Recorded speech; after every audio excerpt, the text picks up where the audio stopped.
It's a 91 Ford Explorer. It's got the 4-liter in it, and the problem that it has is the temperature gauge inside on the dash doesn't work. It sits all the way down on cold all the time. So here is where the temp sensor is located. Right there. That's your temperature sensor. It's got a little plug on the top of it here. You can get a shot of that.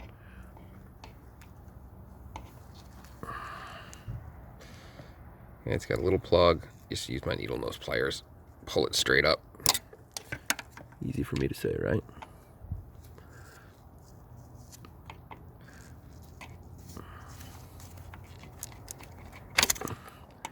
There, pop it off. Right there. So how you can test this is with the engine running or with the key on, right? You just ground this out. You just touch the metal inside there to some ground, and that gauge should go all the way full hot when it grounds out, because this is a resistance unit. So you ground it out, the gauge goes full hot, you know your wiring's good, your gauge is good. That's not a problem. The problem is actually that sensor has gone bad. So I went and got a new one right there. Even comes with a Teflon tape. It's a whopping $18. For that, it happens to be an 18mm socket. I'm going to use my deep well. Get down in here, get on it like that, and take it out. I need 2 hands to do that, so we're going to set this down for a second. All right, well, we got the new one in there, and there actually was no coolant at that level. Probably because the coolant's a little low, because I'm thinking there should be coolant there. It's below the top of the radiator here, so coolant might be a little low, but it was a good thing because it did take me a hot minute to get that thing started. Because as you can see, the angle of it, it's not quite straight on the extension, when the extension slides on there, right? So I couldn't use the deep well to get it started because it was sliding up too far in the deep well, so I actually had to use a standard size down in there and get it on top and get it started with that, but it was a little tricky to get it started without cross-threading it.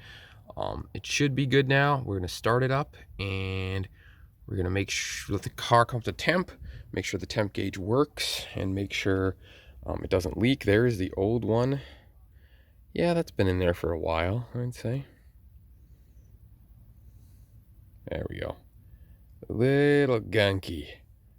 Nasty. It didn't even have any Teflon or anything on it, so I'm surprised it wasn't leaking, but they're copper. They corrode a bit, I suppose. So yeah, let's get this thing started up and see how it works. Well, I've had it running for a little bit here. Things are getting warm now. No leaks there, which is good. We'll come around here and take a look at our gauge, and it's coming off the cold, and we're blowing warm air inside, so gauge works again. So there we are.